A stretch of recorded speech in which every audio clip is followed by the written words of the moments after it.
bom dia. A graça e paz do nosso Senhor Jesus Cristo. Amém. Deixa eu só dar uma ajeitada aqui. Isso aí. Fala pessoal, bom dia. A graça e paz do nosso Senhor Jesus Cristo seja com todos nós, com você, com seus familiares, seja onde você estiver nesse momento. Seja muito bem-vindo a mais uma lâmpada diária, ok? Estamos aqui para fazer a nossa leitura, o nosso devocional de leitura bíblica e oração ao nosso Senhor, Deus e Salvador, para a bênção também das nossas vidas, do nosso dia. Aí, meus amados, vamos lá então. Estamos fazendo a leitura do Antigo Testamento. Se você está entrando aqui a primeira vez, estamos fazendo a leitura no dia de hoje em Esdras, capítulos 3, 4 e 5. Ontem iniciamos a leitura de Esdras nos capítulos 1 e 2 e hoje continuaremos nos capítulos 3 a 5 de Esdras, 3, 4 e 5. Portanto, abra a sua Bíblia aí. Nós estamos utilizando a versão Nova Almeida atualizada. Nas outras nem dá para você acompanhar, mas nessa fica mais fácil,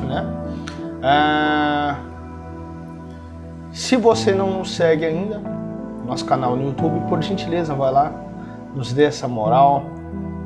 O nome do canal é Fred Lopes, Lâmpada Diária. E se você está vendo talvez pelo YouTube, ou talvez pelo Instagram, também nos siga pelo Instagram. Aí, ok? Não esqueça de dar o joinha nos vídeos aí, dar o like, Compartilhe o Evangelho, meus amados? Quando eu falo, fica meio clichê esse negócio de falar do joinha, dar o like, Você curtir lá material para que a plataforma entenda que as pessoas estão gostando, estão participando, estão interagindo. E quando ela entende isso, a inteligência artificial da plataforma digital, seja no Instagram, no YouTube, entende que esse material é um material que deve ser repassado por outras pessoas. Então, que possamos divulgar, proclamar o Evangelho de Cristo. Mas você não está proclamando o Evangelho, você está fazendo a leitura, meu amado. Fazendo a leitura da Bíblia, esse aqui é um modo melhor de proclamar o Evangelho do que lendo a própria palavra de Deus. A palavra de Deus diz melhor do que qualquer palavra que eu possa soltar ao vento, que eu soar. E a ação regeneradora é do Espírito Santo, totalmente do Espírito Santo de Deus, e não nossa. Vamos orar ao Senhor então. Coloca a sua vida diante de Deus, Vamos colocar nossas vidas, nosso coração, agradecer ao Senhor por esse dia, para que possamos iniciar bem a nossa leitura, nossa lâmpada diária. Senhor, nosso Deus e Pai, muito obrigado pela oportunidade que temos de mais uma vez neste dia glorioso, maravilhoso feito pelo Senhor, lermos a Tua Palavra, a Tua Escritura, no qual homens inspirados pelo Espírito Santo de Deus escreveram a Tua vontade, as Tuas ordens, a Tua Palavra, a história do Teu povo, e que foi organizado dentre tantos anos, através da ação do Espírito Santo de Deus e da Tua vontade, para que possamos ter acesso hoje dessa forma, da maneira que está. Muito obrigado, Pai, pela liberdade que temos de ler a Palavra, para que nós pegamos o livro a hora que quisermos, e a tecnologia nos ajuda a isso também. Pegamos, sem ser no papel, às vezes no notebook, no celular, fazemos a leitura em qualquer local. Se quiser, podemos somente ouvir. Temos aqui a condição de fazer essa gravação para que as pessoas possam ter acesso. Então ninguém pode reclamar, Pai. Não podemos reclamar. As oportunidades nascem todos os dias. A Tua misericórdia e graça se derrama todo dia. Eu peço que o Senhor nos abençoe nessa manhã, Pai, na leitura da Tua Palavra, nos dando a compreensão e o entendimento da sabedoria, o discernimento para entendermos. Nos direciona, Espírito Santo, Deus, nos abençoa. Nos perdoa pelas nossas fraquezas, pelas nossas atitudes, ó Pai, que vão contra a Tua vontade. Limpa as nossas vestes, ó Pai, limpa o nosso coração, nossa mente. Habita em nós, Espírito Santo de Deus. Nós precisamos de Ti. Que a bênção do Senhor seja sobre nós nesse momento. Amém e amém. Amém, meu amado. Vamos então iniciar a leitura bíblica. Hoje, dia 9 de fevereiro do ano de 2022, uma belíssima quarta-feira. Estou aqui no templo da ICMA, Igreja de Cristo Ministério Ateneu. E você, onde você estiver, no seu lar, no seu trabalho, não sei, talvez você esteja ouvindo em um outro momento, né? Seja no Instagram, no YouTube. Não esqueça de compartilhar aí nos grupos de WhatsApp, na lista dos seus familiares. Se sempre vem o link, os links vêm abaixo aí, se quiser clicar lá para baixar o plano de leitura, né? Tá o link do YouTube, do Instagram também, fica à vontade. Tem um grupo do WhatsApp, né? Se clicar lá, acho que é o último. Você clica aí direcionado para o grupo. Se quiser me mandar uma mensagem com o número de telefone de alguém, me manda para que possa receber a mensagem todo dia. Vamos iniciar então. Vou tomar o meu golinho d'água antes.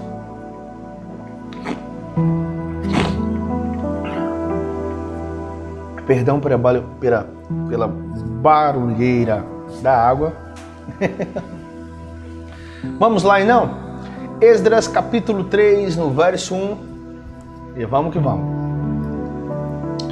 Quando chegou o 7º mês e os filhos de Israel já estavam morando nas suas cidades, o povo se reuniu como um só homem em Jerusalém.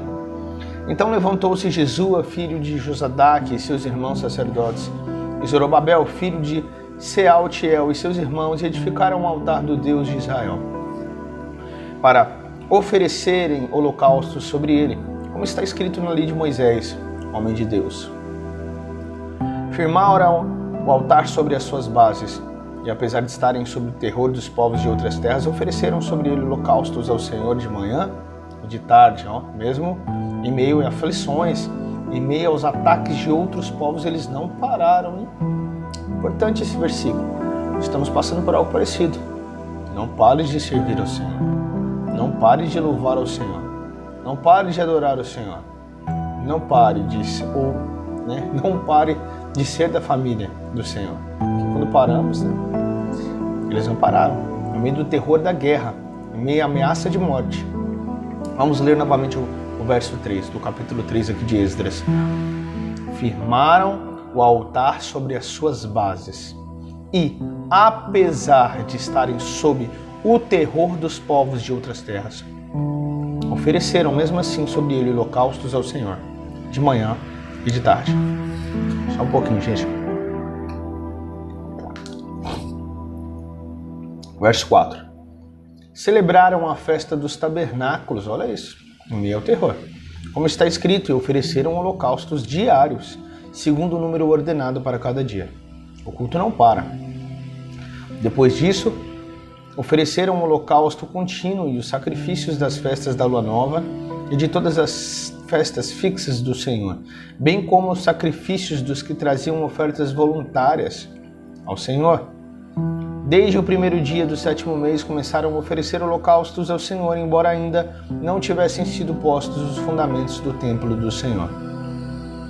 Então deram dinheiro aos pedreiros e aos carpinteiros, bem como comida, bebida e azeite aos homens de Tiro e de Sidom, para trazerem do Líbano madeira de cedro até o mar, até Jope, segundo a permissão que lhes tinha dado Ciro, rei da Pérsia. No 2º ano depois que eles voltaram à casa do Senhor em Jerusalém, me lembro aqui, me recordo, se eu não me engano, do Salmo 126, que é um salmo descrito depois que eles voltam e eles olham para as ruínas. Até pregamos sobre isso. As portas caídas, queimadas, os muros derrubados, tristeza, cinzas e pó. E o salmista olha para o Senhor e fala: Senhor, faz de novo, Faz de novo, nós precisamos de um milagre. Assim como o Senhor faz ali no deserto de Negueb. Aquele milagre, onde no meio do deserto se nasce uma fileira de água descendo das montanhas e pedras secas. Um milagre, onde tudo ao redor daquele riacho começa a florescer no meio do deserto. Faz de novo no nosso meio, porque nós precisamos de uma ação direta do Espírito Santo de Deus. É isso que o salmista fala. Se eu não me engano, é no Salmo 126. Depois vou olhar aqui no final, se eu me lembrar. Que é exatamente nesse episódio. Verso 8. No 2º ano depois que eles voltaram à casa de Deus, em Jerusalém, no 2º mês, Zorobabel, filho de Sealtiel, e Jesua, filho de Josadaque, e os seus outros irmãos, sacerdotes e levitas, e todos os que voltaram do cativeiro a Jerusalém puseram mãos à obra e constituíram levitas, com mais de 20 anos, para supervisionar a reconstrução da casa do Senhor. Então se apresentaram Jesua com seus filhos e os seus irmãos, Cadmiel e os seus filhos, os filhos de Judá, para juntamente supervisionarem os que faziam a obra na casa de Deus, bem como os filhos de Henadad, seus filhos e seus irmãos, os levitas. Quando os construtores lançaram os alicerces do templo do Senhor, apresentaram-se os sacerdotes, paramentados e com trombetas, e os levitas, filhos de Asaf, com símbolos, para louvarem o Senhor segundo as instruções deixadas por Davi, rei de Israel. Cantavam responsivamente, louvando e dando graças ao Senhor, com estas palavras: Ele é bom, porque a sua misericórdia dura para sempre sobre Israel. E todo o povo jubilou com altas vozes, louvando o Senhor por terem sido lançados os alicerces da casa do Senhor. Que alegria, hein? Estavam alegres porque estava tudo destruído, o templo destruído, os alicerces estavam sendo lançados, né? A casa de Deus, ali onde eles iriam se reunir, estava sendo construída e eles cantavam louvores. Essa risada assim meio engraçada, porque a casa do Senhor aqui também está construída e muitos de nós não querem nem vir aqui. E aqui eles estão louvando e glorificando a Deus, porque os alicerces estão lançados. Que triste situação, mas amém, em tudo dai graças. Porém, muitos dos sacerdotes, levitas e chefes de famílias, já idosos, que tinham visto o primeiro templo, choraram em alta voz quando diante dos seus olhos foram lançados os alicerces desse templo. Muitos, no entanto, levantaram as vozes com gritos de alegria. Olha isso, gente. Alguns choravam porque lembravam que o templo tinha sido arrasado e agora estava sendo lançado o alicerce. Outros clamavam e gritavam de alegria. E assim não se podiam distinguir as vozes de alegria das vozes de choro do povo, pois o povo gritava tão alto que as vozes se ouviam de longe. Meu amado, será que nós estamos entendendo daqui? Eles estão chorando, gritando de alegria porque o templo está sendo reconstruído. Poderão louvar e sacrificar a Deus novamente ali no templo. Nós temos não somente esse templo aqui, lindo, maravilhoso, onde nós podemos estar aqui servindo e louvando ao Senhor, né? Temos outros templos, comunidades para tudo quanto é lado. E às vezes nós preferimos ir para outro canto, fazer coisas do nosso interesse. Eu falo nosso, né? Porque graças a Deus eu não faço mais isso, mas é por educação. Mas às vezes você ou outras pessoas, e aqui sem julgamentos, porque eu estou falando aqui de maneira geral, preferem estar em outro local, ou talvez no conforto de casa, ao invés de estar aqui, celebrando ao Senhor conforme diz o salmista, né? Alegrei-me quando me disseram, vamos à casa do Senhor. Possamos pensar nisso. Nós temos oportunidades todos os dias. Não temos justificativa, sabe? Não temos justificativa para não servir, para não glorificar, para não nos dar ao Senhor. O domingo, por exemplo, um dia importante, né? Tanto se fala dos adventistas, né? Nossos irmãos, assim eu acredito, irmãos em Cristo Jesus. Muito se fala deles que eles guardam o sábado, que julgam as pessoas porque não guardam e tais coisas. Mas é considerado o nosso domingo como um dia para o Senhor, né? Onde nós temos a escola bíblica dominical, por exemplo, pelo menos aqui na nossa comunidade, e temos o culto da família. E as pessoas, por exemplo, na escola bíblica dominical preferem ficar nas suas casas, ao invés de vir à casa do Senhor. Dá um pouco do seu tempo, uma hora aqui na parte da manhã e 1h30, se não me engano, na parte da noite. Deus é bom. Deus é bom. Esdras capítulo 4, verso 1. Vamos continuar. Vamos que vamos. Quando os adversários de Judá e Benjamim ouviram que os que haviam voltado do cativeiro estavam reconstruindo o templo do Senhor, Deus de Israel, e os povos eram todos contra isso, aproximaram-se de Zorobabel e dos chefes de famílias e lhes disseram: deixem-nos ajudar na construção, porque buscamos o mesmo Deus que vocês buscam. Já temos oferecido sacrifícios a ele desde os dias de Esar-Adom, rei da Assíria, e que nos fez vir para este lugar. Porém Zorobabel, Jesua e os outros chefes de famílias de Israel responderam: vocês não têm nada a ver conosco na construção do templo ao nosso Deus. Nós mesmos, sozinhos, vamos construí-lo ao Senhor, Deus de Israel, como Ciro, rei da Pérsia, nos ordenou. Então o povo da terra começou a desanimar o povo de Judá, perturbando-o no trabalho de construção. Contrataram conselheiros para frustrar o plano deles. Fizeram isso durante todo o reinado de Ciro, rei da Pérsia, até o reinado de Dario, rei da Pérsia. No começo do reinado de Assuero, escreveram uma acusação contra os habitantes de Judá e de Jerusalém. E nos dias de Artaxerxes, rei da Pérsia, Bislão, Mitredate, Tabeel e os outros companheiros escreveram uma carta a Artaxerxes. A carta foi escrita em aramaico e traduzida. Reum, o comandante, e Sinsai, o escrivão, escreveram uma carta ao rei Artaxerxes contra Jerusalém. Os que escreveram foram Reum, o comandante, Sinsai, o escrivão e os outros companheiros. Dinaitas, Afarzaquitas, Tarpelitas, Afarzitas, Arquivitas, Babilônios, Susanquitas, Deavitas, Elamitas e outros povos que o grande e afamado Osnapar deportou e fez habitar na cidade de Samaria e em outros lugares deste lado do Eufrates. Eis o teor da carta endereçada ao rei Artaxerxes. Ao rei Artaxerxes e seus servos, os homens deste lado do Eufrates em tal tempo, seja do conhecimento do rei que os judeus que saíram daí, da Babilônia, vieram a Jerusalém. Eles estão reconstruindo aquela cidade rebelde e má, estão restaurando as muralhas e reparando os seus fundamentos. Saiba ainda, o rei, que se aquela cidade for reconstruída e as muralhas forem restauradas, eles não pagarão os direitos, os impostos e os pedágios e assim causarão prejuízos ao rei. Agora, como somos assalariados do rei e não queremos ver a desonra dele, por isso mandamos este aviso ao rei, para que faça uma investigação do livro das crônicas de seus pais, e nele o rei descobrirá e saberá que aquela cidade foi rebelde e danosa aos reis e às províncias, e que nela tem havido rebeliões desde os tempos antigos, por isso a cidade foi destruída. Portanto, informamos ao rei que se essa cidade for reconstruída e as suas muralhas forem restauradas, o rei não terá mais posse das terras deste lado do Eufrates. Olha a carta, hein? O rei mandou a seguinte resposta: a Reum, o comandante, a Sinsai, o escrivão, e aos seus companheiros que moram em Samaria, bem como aos demais que estão além do Eufrates. Paz. A carta que vocês nos mandaram foi lida com clareza na minha presença. Por ordem minha, fizeram uma investigação e descobriram que desde tempos antigos aquela cidade tem se levantado contra os reis, e nela ocorreram rebeliões e tumultos.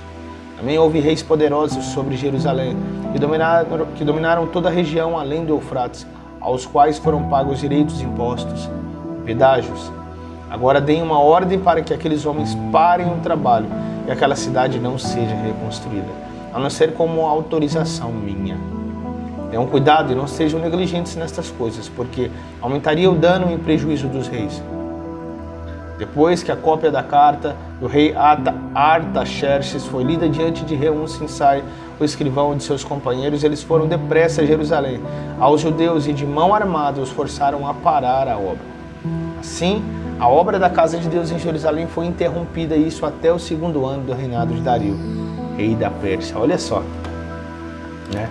Mesmo eles colocando a mão na obra e tentando fazer a reconstrução da cidade, mesmo assim ainda estavam em situação muito difícil, ficaram 70 anos na Babilônia.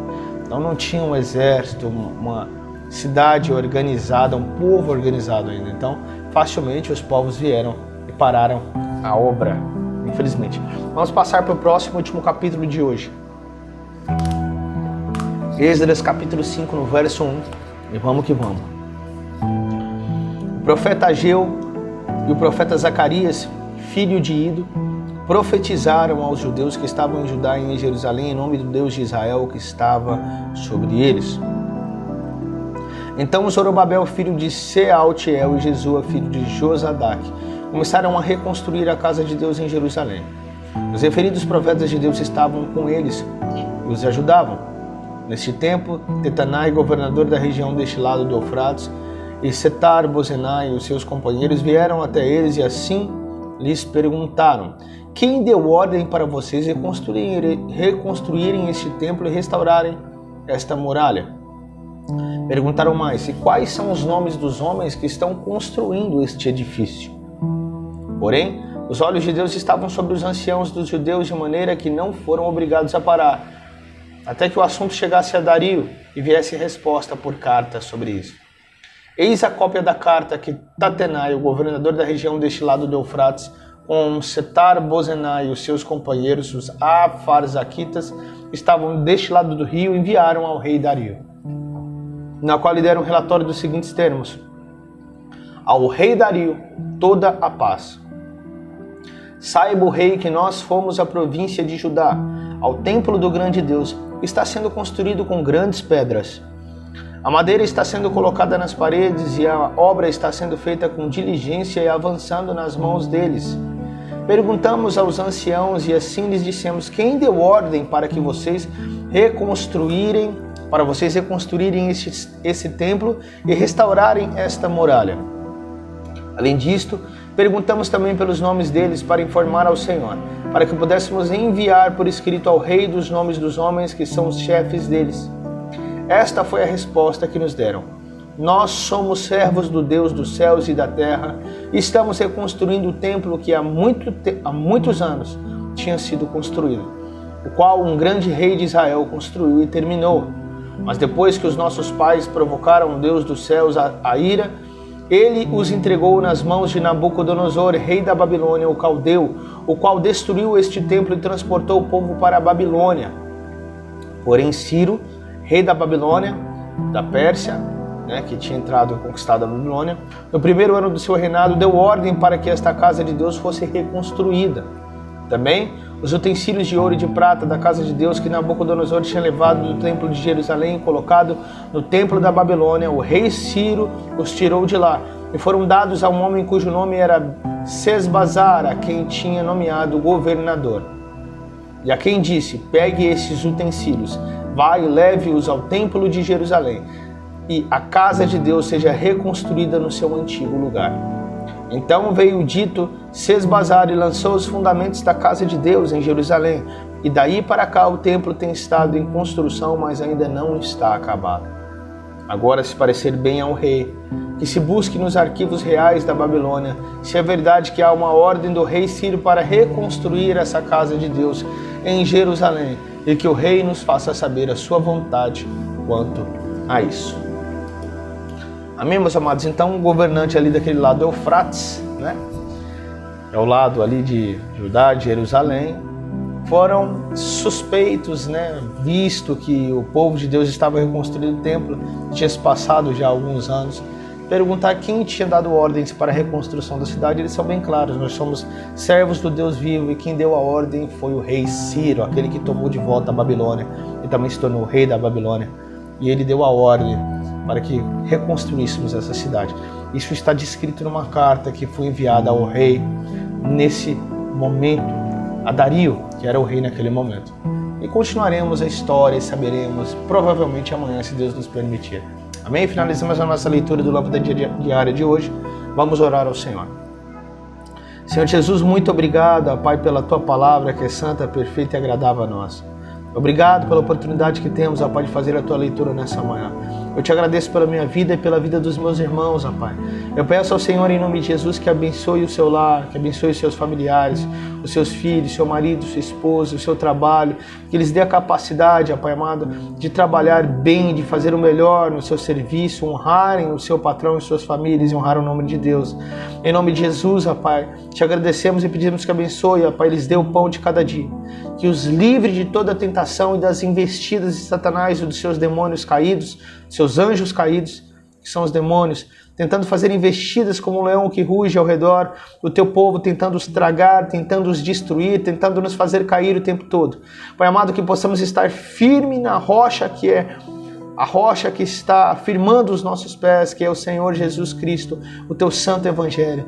Que o Teu Espírito Santo de Deus esteja fortalecendo, nos dando a força que precisamos para continuar vivendo, Pai amado, conforme a Tua Palavra e conforme o propósito que o Senhor tem para cada um de nós. Não nos deixe desviar nem para a esquerda, nem para a direita, Pai, que os nossos olhos estejam fitos, os nossos pensamentos e corações fitos na Tua Palavra, no Teu Santo Evangelho, no Teu mandamento, com o propósito, Pai, de ir e o tempo todo pregar e falar da Tua Palavra e anunciar o Teu Santo Evangelho, seja através de palavras, seja através de atitudes. Em nome de Jesus, seja conosco, Pai. Muito obrigado. Amém e amém. Amém, meu amado. Muito obrigado por Tua presença aqui comigo. Que Deus abençoe seu dia, sua família, abençoe seu trabalho, que te dê forças, que te capacite a viver de maneira santa.